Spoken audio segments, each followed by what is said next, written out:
یہ میرا ایمان ہے۔ جب آپ اللہ کو خوش کرتے ہیں، اور اللہ خوش تب ہوتا ہے جب آپ اس کی مخلوق کی خدمت کرتے ہیں، اور سب سے زیادہ دعائیں لگتی ہیں آپ کو دکھی انسانیت کی۔ جب ایک انسان تکلیف میں ہوتا ہے، کیونکہ اللہ تو سب سے زیادہ پیار کرتا ہے اپنے انسانوں سے، تو اس کی دعائیں لگتی ہیں۔ جب میں نے شوکت خانہ بنایا، ہاسپٹل کھلا، باہر سے ہم چیف ایگزیکٹو لے کے آئے، اس نے پہلی بورڈ میٹنگ میں کہا کہ جناب آپ نے اگر 5% مریضوں سے زیادہ مفت علاج کیا، یہ کینسر ہاسپٹل آپ کا 3 مہینے میں بند ہو جائے گا۔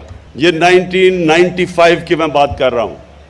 مارچ میں وہ میٹنگ ہوئی بورڈ آف گورننس کی، اس نے کہا کہ کبھی دنیا میں کوئی پرائیویٹ ہاسپٹل نہیں چل سکتا، کینسر کا ہاسپٹل نہیں چل سکتا جدھر آپ 5% مریضوں سے زیادہ مفت علاج کریں۔ 75% مریضوں کا ہم نے مفت علاج تب سے شروع کیا۔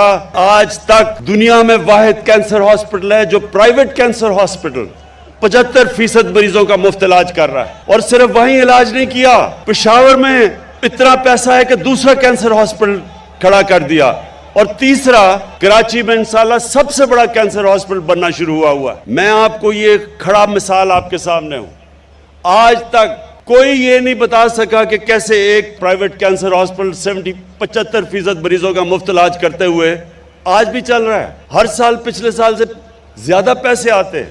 70 کروڑ میں جو ہاسپٹل بنا تھا، سالانہ خرچہ اس کا آج غریب مریضوں پہ 10 ارب روپیہ ہے۔ اس کی کیا لاجک ہے؟ آپ یہ کیسے ایکسپلین کریں گے؟ سوائے اس کے یہ عقل سے نہیں آپ کرتے، یہ دل سے کرتے ہیں، اور اللہ کی برکت آتی ہے اوپر۔ اسی طرح پاکستان پہ اللہ کی برکت آئے گی۔